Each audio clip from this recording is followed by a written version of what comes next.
Assalomu alaykum, Migratsiya O'zbekiston kanali a'zolari hamda kuzatuvchilar. Bugungi video ma'lumot Germaniya davlatiga qonuniy shartnoma asosida ishga borish hamda ishlash haqida va xarajatlar haqida bo'ladi. Germaniya davlatiga ko'pincha qanday yo'nalishlarda borish mumkin? Asosan Germaniya davlatiga bormoqchi bo'lganlar birinchi o'rinda germaniyalik ish beruvchilar talabiga javob berishlari kerak bo'ladi. Ulardan Germaniyaga bormoqchi bo'lganlarga qo'yiladigan talablar O'zbekiston fuqarolari uchun 20 yoshdan 45 yoshgacha ishga layoqatli bo'lishlari kerak hamda nemis tili yoki rus tilidan xabarlari bo'lishi kerak. Ayrim sohalarda ish tajribasi so'raladi, ayrim sohalarda so'ralmaydi.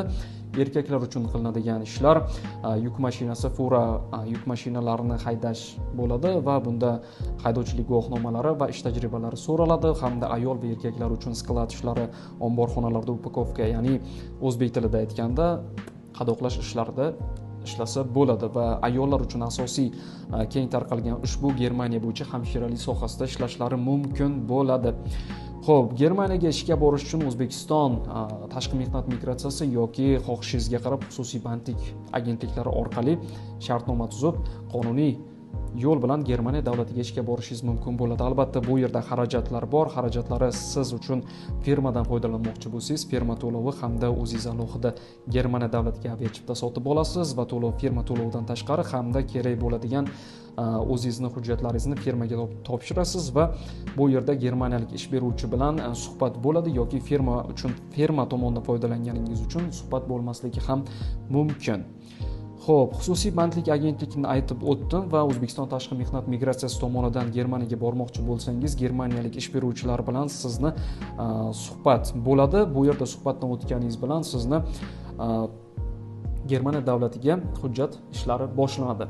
Germaniya davlatiga hujjatlaringizni topshirganingizdan so'ng viza chiqish muddati hamma aviachiptani olib Germaniyaga borguningizga qadar ketadigan vaqt 4-5 oy oralig'ida vaqtni o'z ichiga oladi. Xo'p, O'zbekiston tashqi mehnat migratsiyasi hamda xususiy bandlik agentliklarining farqi qanday? Qaysida afzallik jihatlari bor va qaysida noqulayliklar keltirib chiqaradi? Xo'p, O'zbekiston tashqi mehnat migratsiyasini aytadigan bo'lsam, bu O'zbekiston hududida eng ishonchli davlat idorasi bo'lib, bu yerda sizni hamma ishlaringiz qonuniy shartnoma asosida olib boriladi va bu yerda ayrim shunday narsalar borki, Germaniya bo'yicha vakansiya va ish o'rinlari e'lon qilingan vaqtda ro'yxatga asosan 2000 kishi yoki 3000 kishi qabul qilinayotgan vaqtda O'zbekiston fuqarolari 50 ming nafari mana shu ish o'rni bo'yicha bormoqchi bo'lsalar, afsuski 40 mingdan ziyod fuqarolar ro'yxatdan o'ta olishmaydi va O'zbekiston tashqi mehnat migratsiyasining eng yaxshi tarafi bu yerda ketish xarajatlari xususiy bandlik agentliklariga nisbatan arzon. Xususiy bandlik agentliklarini aytadigan bo'lsak, bu yerda shartnomalar mavjud, shartnomada firma to'lovi hamda boshqa hujjatlarga to'lovlar mavjud bo'ladi hamda sizga afzalliklari tomoni bu yerda ko'pincha siz navbat kutmaysiz. Ya'ni topshiradiganlar bo'lsa, to'lovlari O'zbekiston tashqi mehnat migratsiyasi, ya'ni Angliya bo'yicha aytadigan bo'lsak, Angliyada ingliz tilini bilib turib, angliyalik ish beruvchilar bilan suhbat asosida siz Angliya davlatiga borishingiz mumkin bo'ladi. Bu yerda ketadigan xarajat O'zbekiston tashqi mehnat migratsiyasi tomonidan 1,5 ming dollarni tashkil etadigan bo'lsa, mana shu ko'rsatkich xususiy bandlik agentligida 2,5 ming dollarni tashkil etadi. Bu yerda xususiy bandlik agentliklarida siz ingliz tili va rus tilini bilmasangiz ham Angliya davlatiga mavsumiy qishloq xo'jaligi ishlari bo'yicha borishingiz mumkin bo'ladi. Xususiy firmalarni aytishim mumkinki, eng afzallik tarafi bu yerda siz chet tilini bilmasangiz ham chet el davlatlariga qonuniy shartnoma asosida ishga borishingiz mumkin bo'ladi. O'zbekiston tashqi mehnat migratsiyasida bunday imkoniyat mavjud emas. Ya'ni siz til bilmasangiz boshqa bir chet el davlatiga qonuniy shartnoma asosida ishga yuborilmaysiz. Xo'p, endi obunachilardan kelgan savollarni o'qib eshittiradigan bo'lsam, Germaniya. Birinchi savol: Germaniyada hozir qanday ishlar bor va talab qanday? Aytib o'tdim. Sklad sohalarida ishlar bor va hamshiralik sohasida ayollar uchun va erkaklar uchun haydovchilik guvohnomalari bo'lsa, yuk mashinasi haydovchiliklarida ishlar bor. Xo'p, ikkinchi savol: hozirda ingliz tilini biladiganlar uchun qaysi davlatda va qanday bo'sh ish o'rinlari bor? Ingliz tilini biladiganlar uchun birinchi o'rinda Kanada davlati va Avstraliya davlati va Angliya davlati uchun ishlar bor. Xo'p, uchinchi savol: O'zbekiston fuqarolari, ya'ni yurtdoshlarimizning juda ko'pchiligi rus tilini bilishadi. Ular qaysi davlatda va qanday ishlarga hujjat topshirishlari mumkin?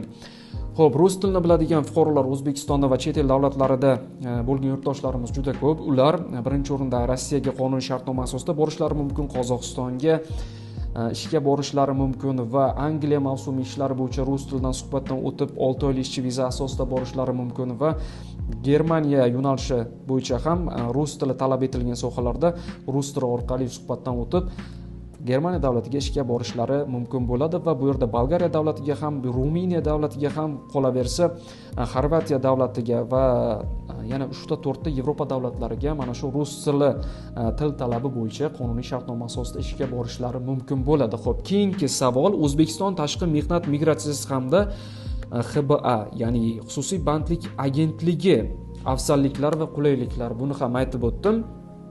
Qisqacha tushuntirsam, O'zbekiston tashqi mehnat migratsiyasiga agarda siz chet tilini bilmasangiz, hujjat topshirishingizni foydasi yo'q.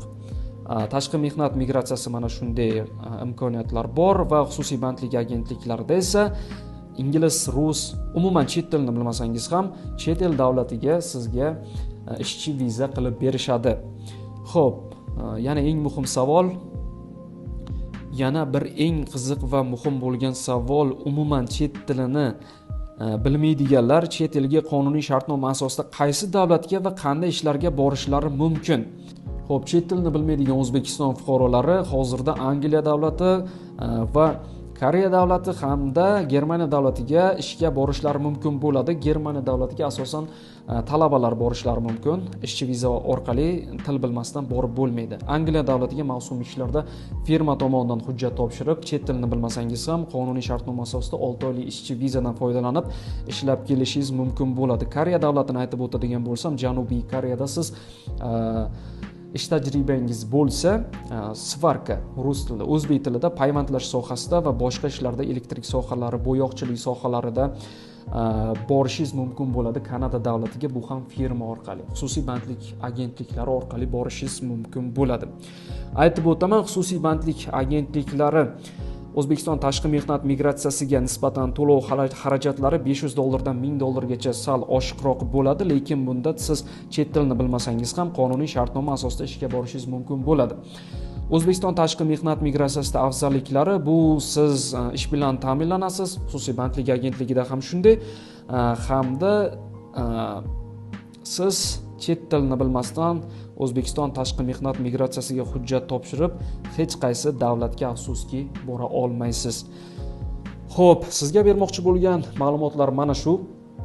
Germaniya bo'yicha ishga bormoqchi bo'lganlar diqqatiga, mana shu videoni tagida ism, familiyangiz, hozirda qaysi davlatdasiz, nemis tili yoki rus tilini qaysi tilni bilasiz hamda qaysi O'zbekistondamisiz yoki chet el davlatida. Mana shuni yozib qoldirsangiz, biz o'zimiz sizga aloqaga chiqamiz va Germaniya bo'yicha ish o'rinlarini sizga taqdim etamiz. Agarda mana shu ish o'rni sizga ma'qul kelsa, siz firma yoki xususiy bandlik agentliklari bilan yoki O'zbekiston tashqi mehnat migratsiyasi bilan birga shartnoma o'tkazib, chet el davlatiga qonuniy shartnoma asosida ishga jo'nab ketishingiz mumkin bo'ladi.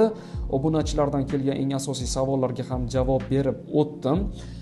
Xo'p, agarda video sizga ma'qul kelgan bo'lsa, ma'qul keldi, ya'ni like tugmasini bosishingizni aytib qolaman hamda aytib o'tgan gaplarim Germaniyaga bormoqchi bo'lganlar mana shu plus belgisini qoldiring kommentariyada. Siz bilan dunyo davlatlari migratsiyasi bo'yicha ma'lumot beruvchi Asadbek Hasanov bo'ldi. Keyingi video ma'lumotlarda ko'rishguncha salomat bo'ling.